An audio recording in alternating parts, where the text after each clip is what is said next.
something happening here. What it is ain't exactly clear. There's a man with a gun over there, telling me I got to beware. I think it's time we stop. Hi, my name's Joe Tyndall, and welcome to episode 33 of Occupy TV, and I have the pleasure of sitting opposite Bill Ayers. So welcome to the show. The privilege is mine. Thanks for having me. And I guess we started before. We talked about a whole bunch of different things about organizing, about back in the dim past, what activism was like and what it's like today. So why don't we start there with kind of what's the difference between then and now? Then meaning the 60s? Is that what you're referencing? 60s. Well, I mean, the 60s really sort of started in the middle and went to the middle of the 70s, but yeah, something like that. That's a nice way to put it. I think the 60s started in the 30s, and it's not over yet, so I have a different time frame. Well, I can say it differently than that. I think that the 60s is mostly myth and symbol, and it's mostly sold back to us in a package that's unrecognizable to anyone who was there. So to hear some people tell it the 60s was the devil's own workshop and changed the country for the worse. To hear others tell it, there was never a time like it. We had the best music, the best sex, the best demonstrations. And my response to that is always to say, don't worry, sex is still good. The music is still productive and generative. And frankly, the biggest demonstration I ever went on in my life was 2003. So the idea that somehow the 60s was the highest point of everything. And you're old enough to know that none of us on December 31st, 1969 looked at our watches and said, oh, damn, it's almost over. I missed it. I missed it. I better get in a hurry. So I like your way of saying you're dating it from, say, the beginning of the American war against Vietnam to the end of the American war against Vietnam. But if you think about all the elements that built into that upheaval, and then you've got black resistance in the South. Let's go right back to the 30s and talk about that. Well, I mean, that's really what set up the 60s. I mean, it's our grandparents' generation and what they did, and going through the Depression and saying, I mean, there's this official story that the Depression was caused by speculation in the stock market and all that. Yeah. It doesn't explain anything Not because at all. In reality, it doesn't matter who owns it. None of the factories vaporized because there was stuff in the stock market. Nobody didn't want to buy things. The problem was they couldn't buy things; they didn't have any money. Right. And if we wanted to, or if we had some other folks sitting around the table, we might go back to the 20s, the teens, the turn of the century, the Civil War. Absolutely. Many people have said that the Civil Rights Movement was the last battle of the Civil War. And that's an interesting framework. But I guess what I would say is I'm skeptical at any kind of chunking of history and saying this is where it begins and this is where it ends. And I'm deeply skeptical of any kind of causal claims. I remember vividly a wonderful kind of interview where a French journalist asked Zhou Enlai, who was the premier of China in the 60s. And this journalist said to Zhou Enlai, what was the relationship between the French Revolution in the 18th century and the Chinese Revolution in the 20th century? And Zhou Enlai's response was, it's too soon to tell. And so, we shall see what caused what. The one thing I'm certain of is that whatever the 60s was and whatever this product is that they're selling us, it was prelude to today. Yeah. So any old person who's kind of looking nostalgically to a ship that already left the shore is not only depressing, but has their head in the wrong place. Because what we ought to recognize is that you and I mean, you're a gray-haired guy, and I'm a gray-haired guy. I'm a no-haired guy. You and I are of this generation. We are living now. And the idea that we lived once and now we're kind of zombies, the Walking Dead, isn't true. I'm part of this generation. So young people, my granddaughters, my children, and all the young students that I'm in touch with and part of, we're part of the same generation. And the question is, what are we going to do now? Leaning forward, not what was the great glory of the past. I think that's kind of a nonsensical way to think. Yeah, well, let's key. There's a lot of things we could grab out of what you just said. But let's go back to the civil rights movement being the last battle of the Civil War. I mean, it isn't even close to the last battle. I agree with you. Because we haven't even come close to dealing with the economic inequality. No, and not only the economic, I mean, and you're right. I mean, Martin Luther King, one of the things that we conveniently forget about the mythologized king is that King, in the last 3 years of his life, was making a very explicit connection between racial justice, global justice, or peace, and economic justice. And it was that combination that made his message so radical and so powerful. But the radical King gets swept away. So, but I agree with you. I think saying the last battle makes a lot of mistakes. For one thing, we're looking at, and it's right in front of our eyes, mass incarceration as a strategy for dealing with the black freedom. And the death penalty becomes the new lynching. Absolutely. In fact, if you take a map of the United States and you overlay lynchings at the end of the last century with the death penalty this century, you will see a pattern that says it's the new lynching. Yeah, and the same is true. It's a perfect correlation. It's a perfect correlation, but the same is true of mass incarceration. So the civil rights movement, one of its tactical goals, one of its strategic goals was the vote. But mass incarceration takes away the vote. And so suddenly in places like Mississippi, Georgia, Alabama, Florida, people who fought for the vote, 40 years ago and won the vote putatively, find themselves unable to vote in large numbers. So even on the most superficial level, it's not over. But there's one other note I would add to that, which is, to the extent that the struggle for, say, multiculturalism or racial justice was a struggle for access.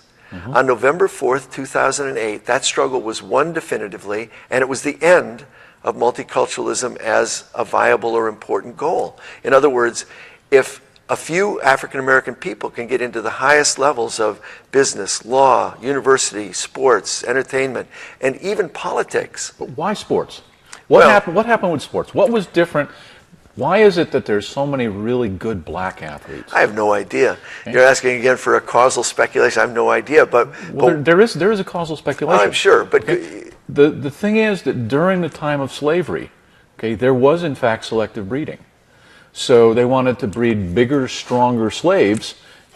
And the net result of that is that black men are physically, on the whole, bigger and stronger than your general cohort. You're dangerously walking into the Jimmy the Greek problem, and they're going to fire you from the TV station for that kind of speculation. Although I doubt. I don't think it's speculation. I think it's actually, it makes a reasonably good case. But still, move on. Well, let me go back to the question of breaking in and access to the highest levels, because I think when Barack Obama ascended to the presidency, we saw the end of kind of access as the goal.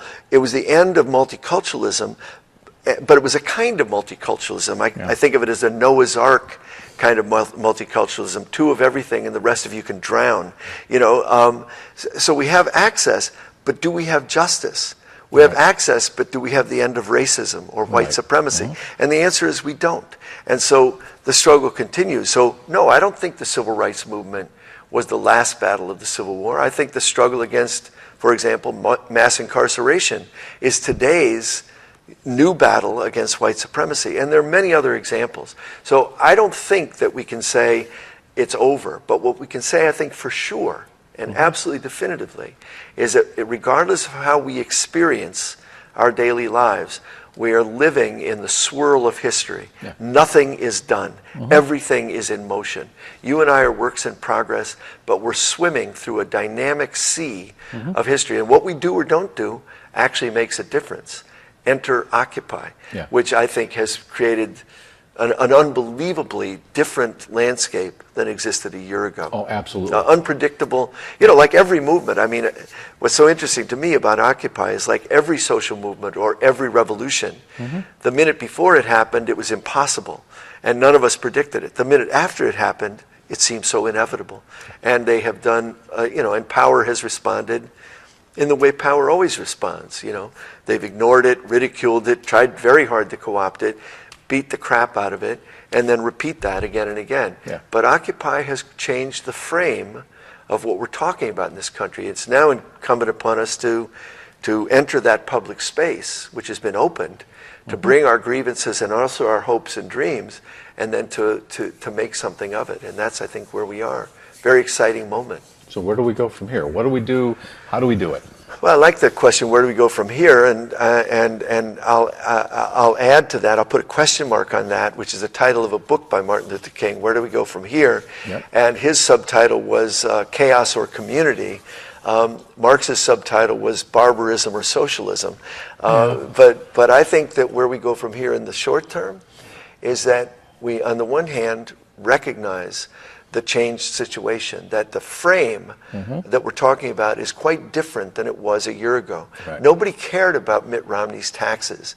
Nobody cared that, nobody knew about the 1%, or we didn't think of it that way. So, but that frame has been changed. And so I think where we go from here is organizing. I think where we go from here is talking to strangers.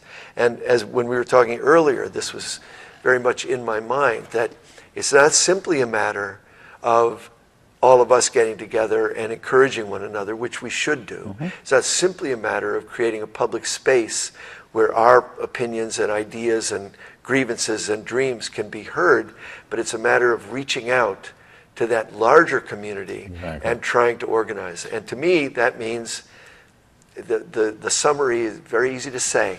Talk to strangers. That's it. Talk to strangers. And so in a place like Eugene, it's certainly not enough for a bunch of smart kids who are aware of a lot of things and really see the world to sit on their couch and be cynical or skeptical or smoke a joint and feel good about themselves. We have to go out into the neighborhoods we're not used to. We have to talk to the people we don't easily talk to. We're talking knocking on doors? Knocking on doors is part of it. But it depends on your position. Depends on where you are. Let's say you're a student living in a dorm. Right. You should go talk to the people who you don't agree with, the kids who are, glued to the tube at the NFL draft. Talk to them and find the common ground, or find a way to be persuasive to them. One of the things that worries me always, and it worries me about progressives and radicals in all contexts, is that we tend to barricade ourselves. We tend to think that we're either under such assault that we can't raise our heads up and be noisy and outrageous. This is very true in the school wars. Yeah. That school teachers feel so embattled that they're hard pressed to push out what they really believe. But the other thing we sometimes think is our ideas are so precious, so well conceived, so thought through, so based on so many interesting books we've read and so on, that we can't possibly communicate to a wider audience. And it's not true. We have to find a language that we can talk to the Tea Party with, that we can find a way to challenge and find a common ground of language that we can talk. So when we talk about finding that common ground, I don't think it's going to be language that's the issue. I think it's going to be values. In the sense, use language to express values, but I really think that that there's a complete two worlds of internal frame, and the society has largely been split down the middle, and the middle has been cleared out. In other words, the sort of corporate propaganda thing has kind of either pulled people off to the right, or by reading and looking elsewhere, they've been pulled, call it, to the left. We have this thing about college makes people liberal or progressive, and so it's bad. This is kind of the Rick Santorum thing. Yeah. You don't need college because it'll interfere with your belief structures. Right. And if you shine a little more light, you get a little more knowledge, you think it through a little bit. A lot of these beliefs that we hold about, American exceptionalism or, just that, we'll stay with that one. American exceptionalism that gets challenged hugely in colleges, because we begin to look at history and say, oh, well, that wasn't so exceptional. This one wasn't so exceptional. Oh, well, we had this war. We did this. And so maybe it's not so exceptional. Or take healthcare. I mean, the World Health Organization put us at, their 2000 study said that we were 37th in terms of overall outcomes, over a broad spectrum of metrics. And yet we're number one in how much we pay.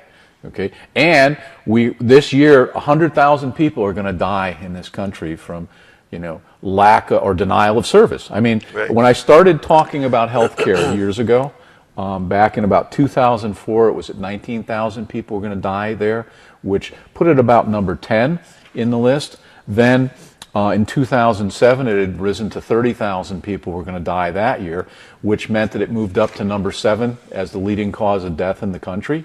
It had just edged out firearms, people shooting each other. Okay, and now it's up to 100,000, which means that it's number 3. Cigarettes will kill 450,000 people this year. Wow. Okay. Diet and lack of exercise will kill 300,000 people, and denial of service, for a lot of people, because even if they have health insurance, is the number 3 killer in the United States right now. You bring to mind. Are we proud of that? Well, I mean, that's the issue. Is what's the value? Sure. Are we proud of that? Well, I think I want to return to the question of values and ethics, because I agree with you absolutely that that's where the struggle has to take place. But what you brought to mind just now is that my partner of 40 years was on a mission in Colombia to with a group of radical nuns to bring supplies and law to a settlement out in the countryside in Colombia. And she came back to the United States with a flesh-eating infection in her leg. And by the time she got back here, there was serious talk in this medical staff in Chicago about amputating her leg, and they saved her leg and they saved her life, and it was a touch and go. But she spent 3 weeks in the hospital at Northwestern University with the Cadillac of health care and the Cadillac of health insurance. And of course we were grateful. But I read during that 3 weeks she was in the hospital, there was a story that you might have seen in the New York Times and then on the national news about a 12-year-old boy in Washington, D.C., for lack of $40 to get a tooth pulled, developed a brain infection that killed him very rapidly. And that's exactly right. Is this really the moral ground we want to stand on, where somebody has $100,000 of health care that's taken care of, and somebody is lacking $40 of health care that would save his life? I agree with you that it's a profoundly moral and ethical issue. Exactly. And one of the things I liked, I mean, when I first saw Michael Moore's movie Sicko, I was at first somewhat disappointed that it wasn't more Algorian, more charts and graphs and teaching. And then I kind of realized that he was doing something profoundly different. What he was doing was putting up a frame. And here's how I would describe the frame of healthcare today. And it's two American values in conflict. Exactly. On the one hand, if I say to a group of folks, if I say to you, don't you think you have responsibility for your health care and the health care of your family? And yes, I do. I feel responsible. I want to take responsibility. And then if I said to you, somebody was hit by a car right out in front, should we go help him? We'd thunder out to help him. So the question is, which is the metaphor for health care? Is it that we as a community are going to go help that person who is hurt? Or is it that you take responsibility for yourself regardless? And I think that's what Michael Moore did so brilliantly in that film, is he raised that issue. So healthcare is simply one example of having this argument on the level of not just personal virtue, but on the level of social ethics. Healthcare is one example, but there are many. And I think that it's our responsibility as radicals, and by radicals I mean people who want to go to the root of things and see the cause of things, not simply stop this war, but stop the system that creates war. And if we think that way, then I think it's absolutely our responsibility to enter the field of value discussions. And the two values that I just mentioned are very much in play. How much are we the right of the individual to freedom, and how much are we the responsibility of each of us to all of us? And those are things we need to keep finding ways to talk about. And in those conversations, I must tell you, in the last few years where I've been talking to the Tea Party kind of on a weekly basis, I find lots and lots and lots of common ground. Enormous common ground. I don't feel that they're somehow the great unwashed that I can't talk to. Sometimes I think I don't know a good way to talk to folks, and I have to get better at that. But even on something as simple as taxing and spending. I was in Georgia, and a bunch of Tea Party people came to picket me and then to heckle me. But after I spoke, one of the leaders of the group said that he thought I was pretty compelling, and then he said, but I think you're a big government guy. And I said, I'm not. And he said, I think you are. And I said, well, I'll tell you what, why don't we cut the Pentagon completely? And he said, not the Pentagon. And I said, okay, you're the big government guy. And exactly. so it led us into a much richer discussion about a simple fact, which is all governments, all they ever do is tax and spend. So rather than talking cliches, why don't we talk about who should we tax and what should we spend on? Exactly. And then we're having a real discussion as opposed to either an ad hominem, set of attacks or a bunch of slogans flying back and forth at each other. But I think it's our responsibility to move beyond cliche. Yeah. Not just the other guy. But at the same time, there was a lot of stuff in there, okay? I mean, number one, you sort of pointed out this thing about, well, instead of fighting, we could be pulling babies out of the river, okay, and congratulating ourselves on all the babies we pull out of the river, okay? But I think the bigger problem is taking a foray upstream to figure out who's throwing babies into the river and stop that. So that's issue number one, is get to the root causes. Let me stay on that for 1 minute. I know you've got others, but I'm just picking the stuff out of what you're talking about. No, I know, but it brings to mind a wonderful, wonderful poem by Bertolt Brecht, and it's a poem that begins by saying something like, I hear that there's a man on 23rd Street and Broadway who gives beds to the homeless, and he goes on to describe this man kind of offering the homeless a bed for the night. That's the name of the poem, A Bed for the Night. And then he shifts gears and he says, it won't solve the problem of inequality. It won't solve the problem of injustice. It won't do this and it won't do that. But for one night, this man has a bed, and the elements will be kept away from him. And then he completely shifts gears and says, for one night this guy has a bed, but it won't solve the problem of, and so he's saying both. And I think both are true. I think in your life, in my life, if all we are is people who say, I'm changing the system and the little people can go screw themselves, that's not a moral way to live. But if all we do is say, I'm pulling babies from the river and I have no idea how to drain the river or stop the crime at the source. So both are true. And living a balanced life, I think, means finding a way to contribute and participate in both. I want to give a man a bed for the night, and I want to change the system that makes homelessness inevitable. Both. Yeah. So, okay, but back to the issue of values. I sort of backing up a little bit. I used to do debates against creationists, and my sympathies. Wow. I was foolish enough. I sort of got sucked into it, and what was kind of interesting is I think when you think about penetrating into those groups, you're not going to get everybody. You can't win them all because their minds have essentially been adjusted. There's an internal world view that's consistent. For example, the war thing is about bullies on the playground. I had, years ago, I knew this woman down in Washington, D.C., who was writing a book, and I sort of lost track of her years ago. But so I'm up in her room, and she's got this wall of cassette tapes, and these are all interviews with officers at the Pentagon. And she says, pick one, pick anyone, I don't care, just pick it. So I just go pick one out and pull it off the shelf. She looks at it for a second and says, oh yeah, I remember this guy. And she starts to describe her interview with this guy. And it all came down to getting beaten up on the playground. I mean, this guy's a general now, okay? He's moving troops and buying weapon systems and doing all of this stuff.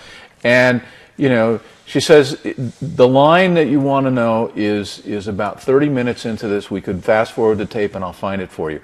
And the line that appears on every one of those tapes is, I will never let it happen again.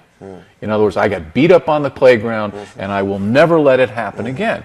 And so when you start to think about the whole military, okay, it's about that particular response to that thing that happened. It's about family, it's about childhood, it's about school experiences, it's about all of this kind of stuff that sets up an internal dynamic.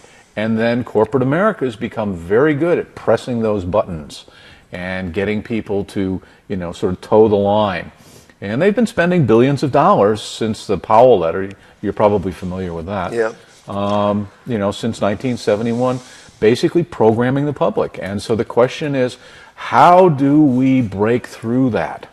Well, the wonderful thing about human beings is that, you may be right. I mean, perhaps some of what you're thinking of is causing these behaviors and so on is true. But the wonderful thing about human beings is we are unpredictable. Yeah. And we turn in opposite directions. We're not actually billiard balls. A billiard ball, you hit it here, it goes there. Yeah. A human being, you hit it here, and it could go anywhere. Exactly. You have no idea where it might go. And this includes all the people who seem already programmed and set and so on. I've seen such radical changes in human beings in my short life, 68 years, that I'm confident that we are capable of doing an about face and doing things quite differently. I want to set up a different kind of notion of what causes what. And you were talking earlier about the polarization of the dialogue and the political space. But I think that comes from a very profound place. And that profound place is America in decline. Yeah. The U.S. economic and political system in precipitous decline. We have the exceptionalism Right. versus the decline. Absolutely. And that's as much cognitive dissonance as you could possibly imagine. Exactly. But the reality is going to impose itself on all of us, and it already is. Yeah. No politician will talk about America in decline because they can't afford to. But every commentator from the left and the right is now talking about it, which is a kind of to read the Wall Street Journal is a shock to me, because I've thought that the U.S. economic political system was in decline since 1968. But I thought it was maybe 300, 400 years. And I was talking to an historian, he said, well, remember, Rome was in decline for 300, 400 years, and it was very painful, that decline. But now I see it accelerating in ways that are unimaginable a few years ago. In that decline, it's not easy to know how people are going to line up. But certainly the growth, to put it this way, another world is not only possible, it's inevitable. But that doesn't mean it's going to be a better world. It could be a world of nuclear war, of slave labor camps. It could be a world of fascism. Those are possibilities. It also could be and there are people working real hard to push us there. And there's a natural inclination to that. So as you see life changing, the fear and the scapegoating and the hatred and so on gets a life of its own. That's one possibility. But it's also possible that we could learn to live differently, live not as patriots, but as world citizens, live not as American exceptionalists, but as global human beings. Or sort of our local little garden community. Absolutely. I mean, instead of global, maybe it's better to focus locally. Well, both are. I like the idea of think globally, act locally. I like that. But I think that in reality, we see right in front of us the bad globalism all the time, but there's the good globalism as well. And the good globalism is international human rights, the women's movement, the spreading of kind of the queer movement, and the anti-war movement, and also the environmental connection. So I get very encouraged about a kind of globalism that's going to give us renewed strength and renewed perspective. But that is in conflict with this notion of retrenching and holding on. And so here's the reality that I look at. A shrinking economic power, a power that's losing its purchase on the future at the same time that we are expanding as a military power. That's a recipe for catastrophe. And I think we are living, in spite of our self-conception as a peaceful people and a peace-loving people, we're living in a violent and militarized world that we've created. Not just 150 military bases around the world, but simple little cultural things. Why is it that we all accept the fact that at athletic events and public ceremonies, we salute the flag and we sing patriotic songs? Why not having a group of kids read their poetry and then run through the stands and we all stand and sing "We Shall Overcome"? I mean, that's that to me is a more hopeful future than this kind of militarized future, this kind of patriotic, narrowed future, or one that drives me crazy. Although I said this out loud and the right has gone nuts about it on the blogosphere, but I really think it's telling. You go to the airport, you're waiting to get on the plane, and they say, "We'd like to invite uniformed military to board first and thank you for your service." And I invariably say, why don't we let the teachers and nurses board first and thank them for their service? And it always makes people, a little weirded out. But what I mean by that is that to conflate service with military service, to conflate those who help us live a free and happy life with soldiers who are occupying overseas, is to say we are a militaristic culture, and we need to fight that. But that's the fine art of co-opting people. Well, exactly. I mean, and there's a group of people spending, Overtime. billions of dollars, working 24/7 to get us to do that kind of crap. Absolutely. And we need to oppose it. And that's all I'm saying. What I'm saying is this is a contested space. It's not a settled space. Oh, it's not settled at all. Not at all. But it's been cored out. Well, to some degree. But when I say we live in a militarized culture, I also want to say the value of peace, the value of nonviolence, the value of learning to live together so others can live, that value is alive too. So in that contested space, I don't want to cede any ground. That's why I want to say to the airlines clerks, what about letting the teachers get on first, or the firefighters? The idea of challenging it everywhere it rises its head, it seems to me, is a hugely important thing for all of us to commit to. Yeah. So, where do we go from here? Let's talk about education and social justice. Oh, you mean actually talk about the title of the show? One of the reasons I'm thinking that actually is because when we were talking earlier about being global citizens and people retrenching into a kind of American exceptionalism, I actually think this is an educational or a pedagogical problem. Yeah. And I think that, one of the things that I often comes to my mind is that the National Geographic did a survey of 18 to 25-year-old American kids, and they gave them a blank world map. Now, we are 4.5% or so of the world's population, and yet our self-conception is we're all there is. We are it. So these kids were given, and they're not stupid kids, they're given a world map. 80% couldn't find Iraq. Right. 80% couldn't find Israel-Palestine. 40% couldn't find Great Britain. And an astonishing 12% couldn't find the United States. Many of us feel self-satisfied when I say that last thing because we could find the United States. But the rest of it, a little dicey, not so much. Yeah. I remember being in Rwanda at the 10th anniversary of the genocide with my wife, who had taken a law school class there. We went to a high school in a refugee camp, and a kid heard that we were from Chicago, and he went to his work folder, and he pulled out a freehand sketch he had done of the United States of America. And he said, Chicago, right here on the Great Lakes of North America, just as we are on the Great Lakes of Central Africa. And my response was, do I know there's a Great Lakes in Central Africa? Do any of my students know that? But of course, that's the ignorance of privilege. Yeah. That's the anesthetization of privilege. We are put to sleep by the fact that we think we're the center of the world. Our privilege allows us to think that. And anybody in Europe looks at the United States and thinks smiles benignly and says, you don't know where you are and you don't know who you are. You don't know history and you don't know geography. But to me is a social justice But the reality is if you went back 100 years, to Great Britain, you would have the same problem there. Exactly my point. And if you went back 200 years to France, you'd have the same problem there. Exactly my point. I mean, the whole imperial mission from France was called the civilizing mission. Yeah. They were bringing civilization to Indochina and to Algeria. And England the same. I mean, if you read, I just read recently a recently published history of Hawaii, and you listen to these missionaries and these beneficent, imperialists, and they are literally saying of the Hawaiians, they're a savage people. They don't speak a human language. They sound like monkeys chattering, right? And meanwhile, they're bringing them the trifecta, electoral politics, capitalism, and the American way of life. Yeah. And that's the benefit that they're bringing. But they're crushing any notion of the humanity of the people that they're invading. So this is the classic imperial move.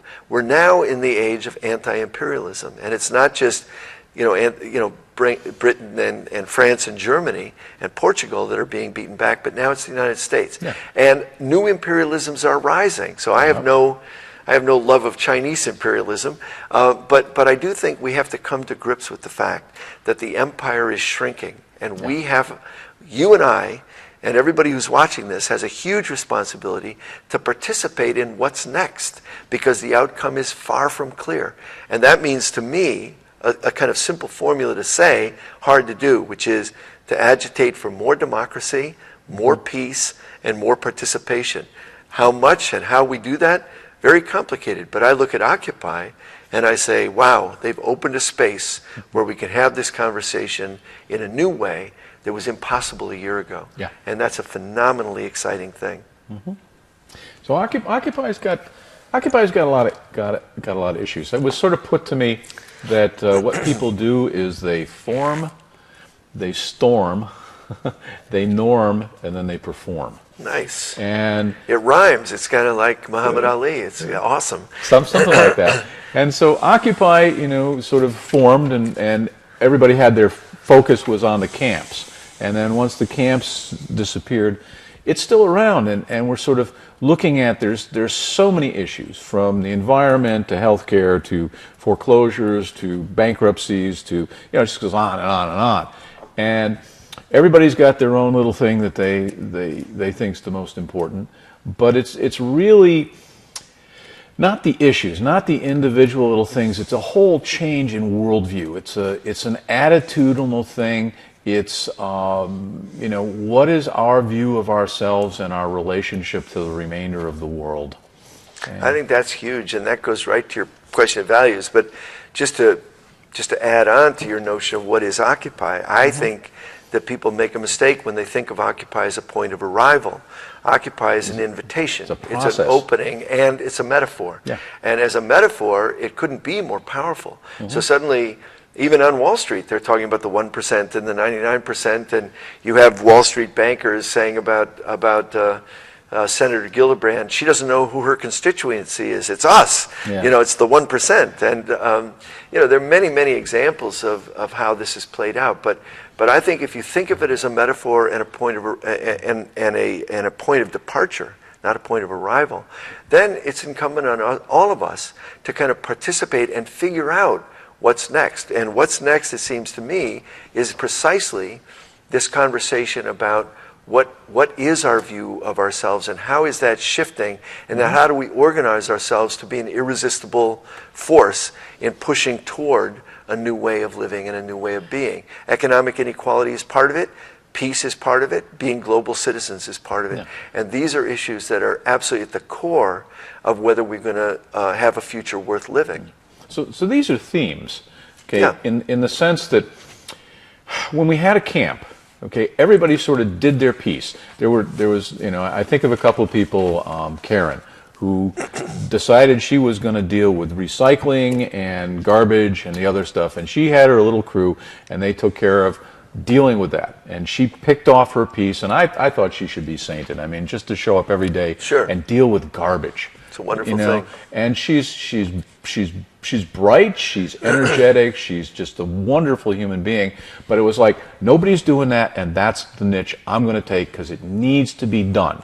It's funny that you picked that up, because I went down to Camp Casey down at George Bush's White House in Texas when it first opened up as an encampment. Yeah.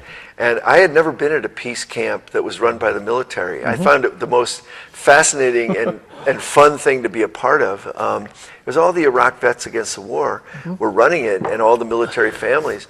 And so, I signed up for the garbage detail. And most peace camps I've been a part of, garbage, we'll get to it when we get to it, or lunch, somewhere around noon or 4. And here I was in a camp that was a peace camp, but it was like lunch is at noon, and you eat between 12 and 12:30. You don't eat, and I started saluting and shit.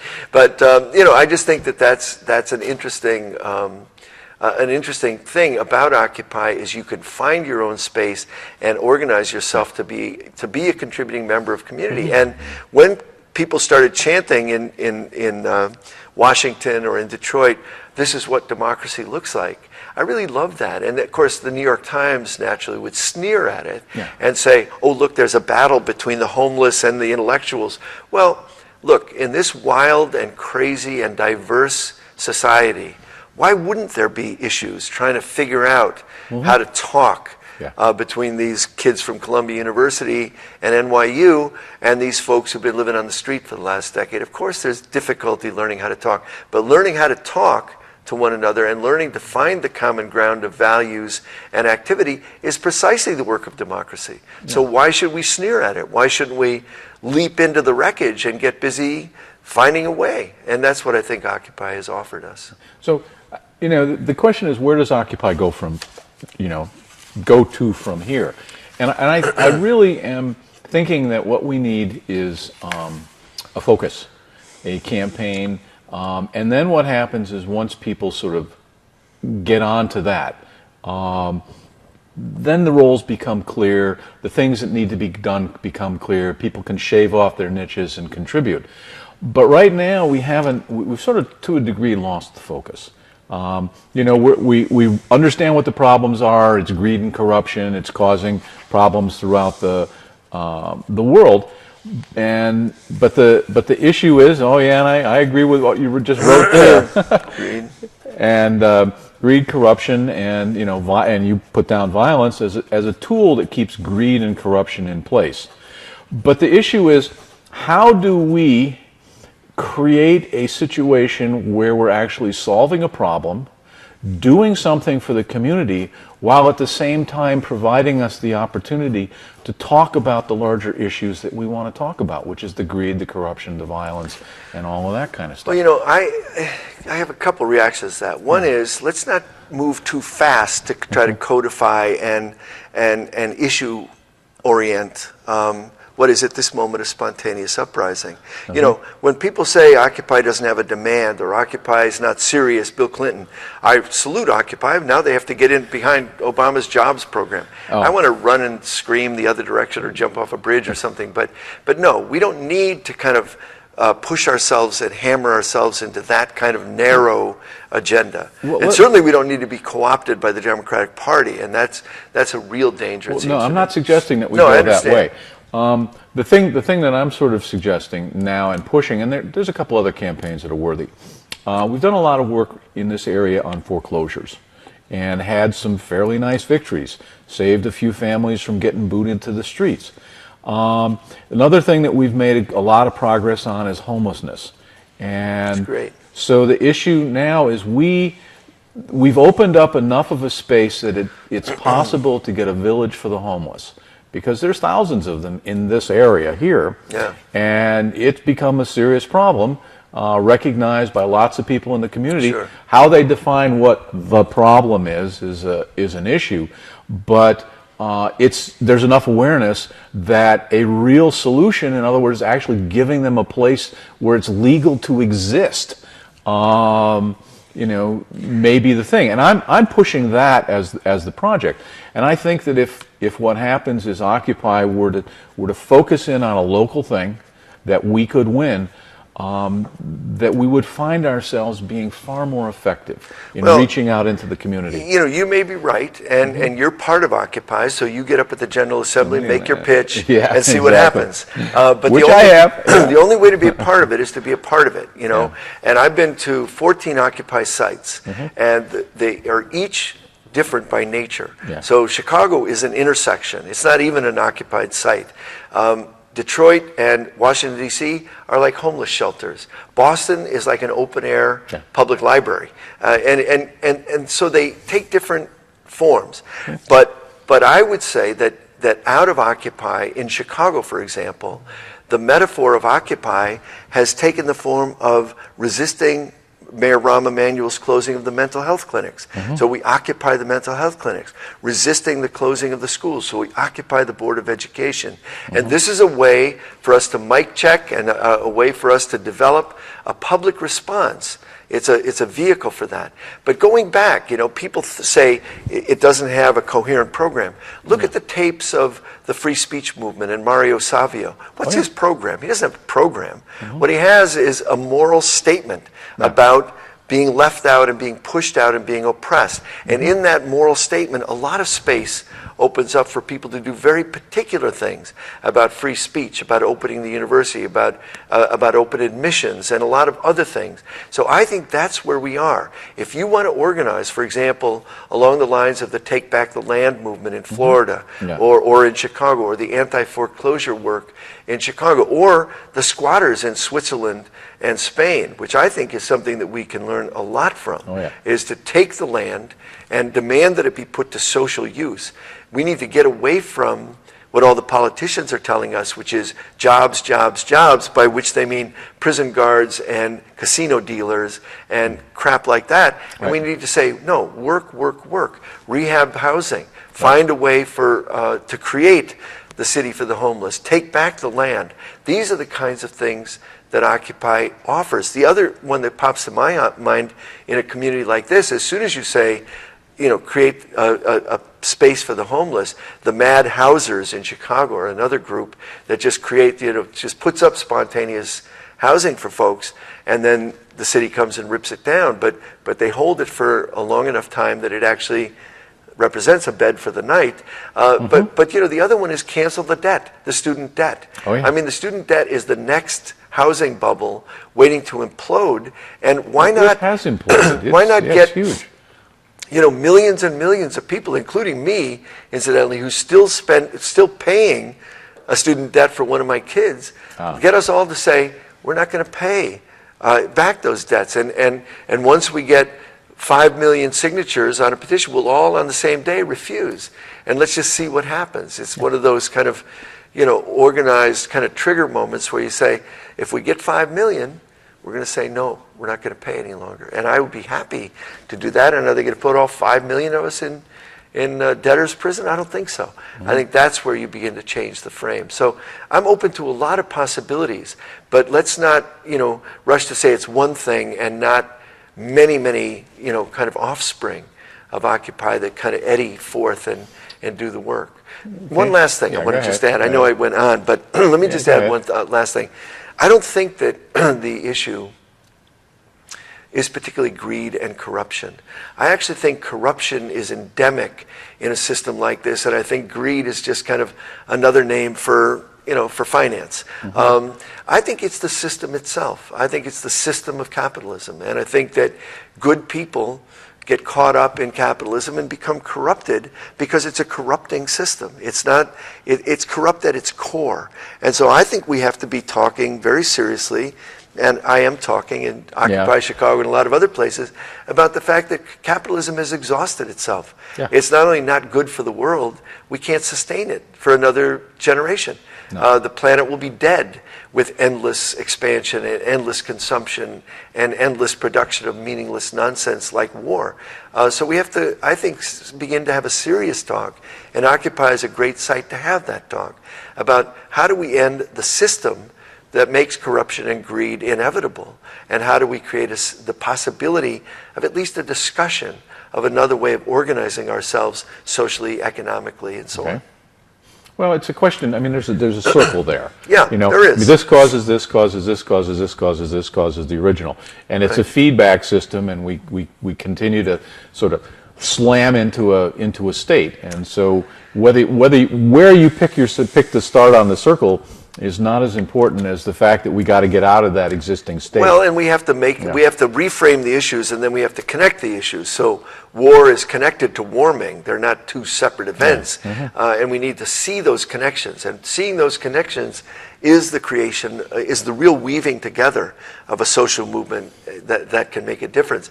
But the reason I kind of want to take it away from the individual who's corrupt or the individual who's greedy is that with any kind of historical memory, you can see that every month a new greedy, corrupt official is discovered. There's always a supply of bad apples. Yeah, but it's more than bad apples. It's the orchard that's poisoned. Yeah, exactly. And so we need to dig up the orchard and imagine a different way of planting and a different way of stop living. spraying the poison on the orchard. Exactly. So it's not that I don't want to either dismiss and say, oh well, Ben, whoever these, this particular guy who's in prison is innocent. He's not innocent. I mean, Bernie Madoff is guilty for what he did, but at the same time, it's much deeper than Bernie Madoff. It's like blaming the soldier in Vietnam for the war crime he committed. He is responsible. You have to take him as a responsible person, but follow it up the chain of command, and you see it's not just this soldier, it's his sergeant, it's his captain, it's his lieutenant, and at the end of the day, it's Kissinger and Nixon and Johnson, and these are the people who should be tried for war crimes, not this kid. I mean, the kid, yes, but bringing it back to our times, it's Bush and Obama. Well, exactly. So, yeah, exactly. precisely. So, and one of the real sad things about the political class has no answers. Yeah. And not only is the economic system finished, but the political class has no answers. And since they have no answers, it's up to us. And it's another reason that I salute Occupy. It opens a space where we can discover our own answers. And frankly, I think the biggest obstacle to us being able to kind of remake and reframe the society we live in is our own lack of confidence in ourselves. Absolutely. And a thing like Occupy builds confidence. It builds the capacity to say, you know, why do we need a mayor in Chicago? What does the mayor do? And everybody gets nervous. And, well, what would we do without a mayor? I don't know. What would you do without prisons? I mean, can we imagine a world without prisons? I can. What would we do? Well, we'd be freer and happier and better. And then we'd figure out about how to take care of the community and issues of public safety and so on. But it's not that prisons, because they're there, are either inevitable or beyond history or outside of human agency. There they are. Let's do something about that. So, but prisons in the United States, I mean, if you are an imperial power or the imperial power, I mean, you essentially have to deal with all the people you don't want to deal with. Exactly. And so whether we're talking about, in other words, each of the empires had their prison system, and it was exceptional at the time that it occurred, but then once the empire faded, you know, there was no longer the need for the prison system. I'm not so sure. I mean, I think that, history is filled with kind of complex and contradictory examples, but the interesting thing about prisons in the United States is there's never been a carceral state like this state. 2.5 million of our fellow citizens and residents in prison. Yeah, it's about 1%, almost 1%. It's the wrong 1%. Yeah, really. Let's shift gears and put that other 1%. Yeah, I mean, those people are in prison for doing the same things that if you were rich, if you did them, you would get rewarded. Well, it's the old joke about the fact that if you rob a bank, you go to jail. But if you own a bank, you know, and you're a thief at that level, you don't go to jail. But the prisons are an interesting case in point here because, again, we see an empire in decline.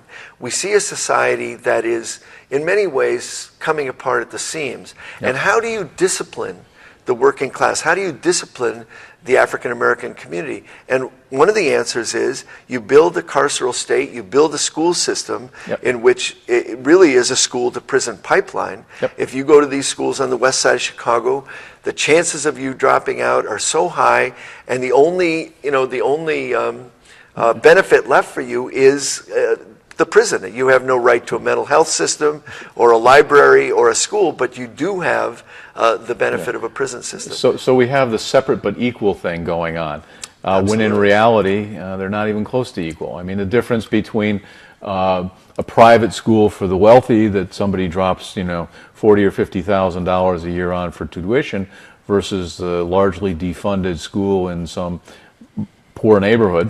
They are separate, but they are not close to equal. Well, here's the stunning thing. I mean, I wrote a book about kids in prison about a decade ago, and I spent 2 years in the largest and oldest juvenile detention center in the world, which is in Chicago.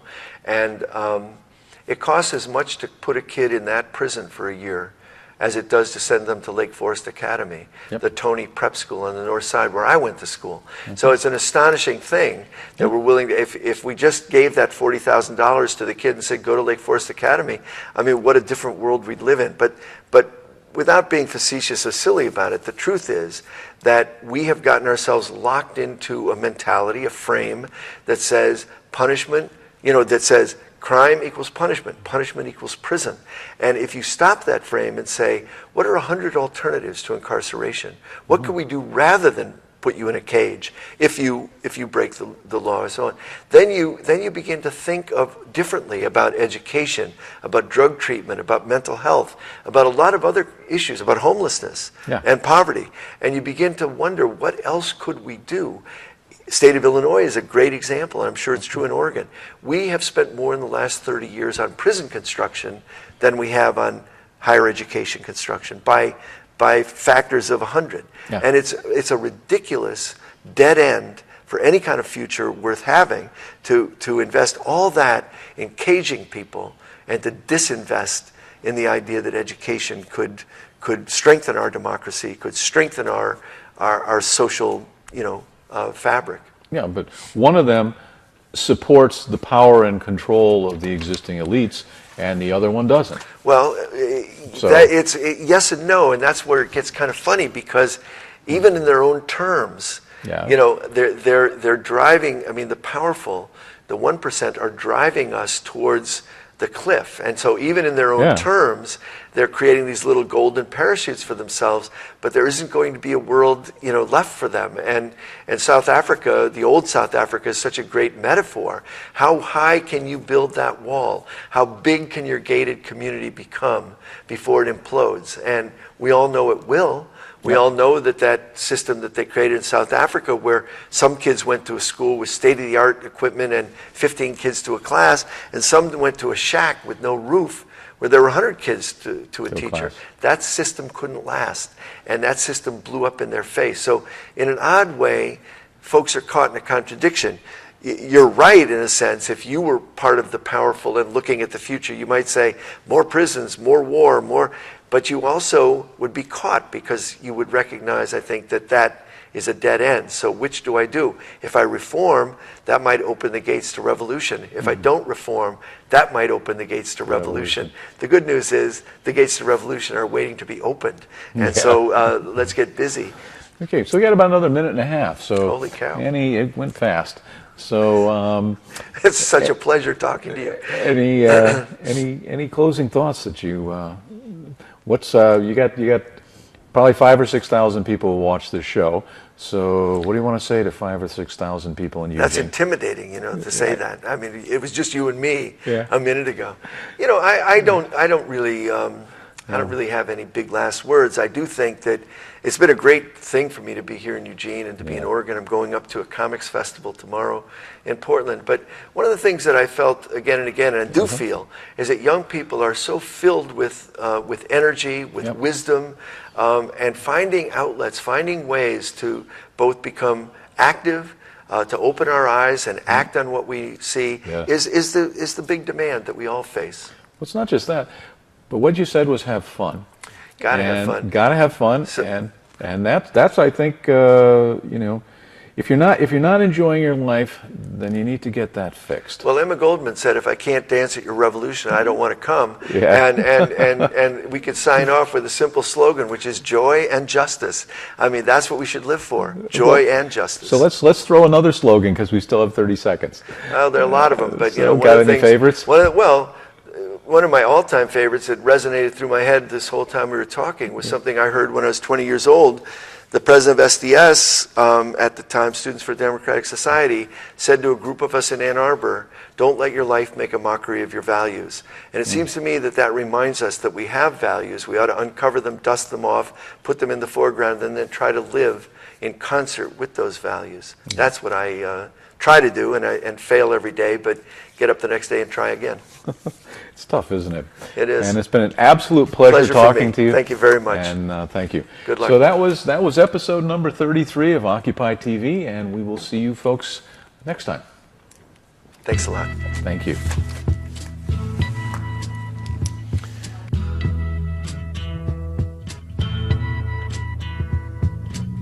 There's something happening here. What it is ain't exactly clear. There's a man with a gun over there, telling me I got to beware. I think it's time we stop, children. What's